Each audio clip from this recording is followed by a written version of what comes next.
حج کے دوران نماز ظہر اور عصر اور مغرب و عشاء ملا کر کیسے پڑھیں؟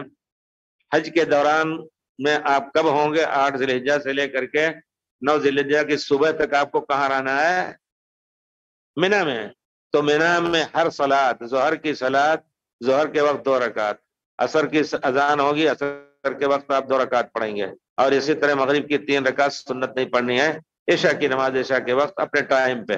دوسرے دن عرفات جب جائیں گے تو وہاں آپ کو نماز ظہر اور عصر ایک اقامت، ایک اذان ہوگی اور 2 تکبیر، اس سے پہلے خطبہ دیں گے امام، تو آپ مغرب ظہر اور عصر کی نماز اکٹھا پڑھیں گے قصر کر کے.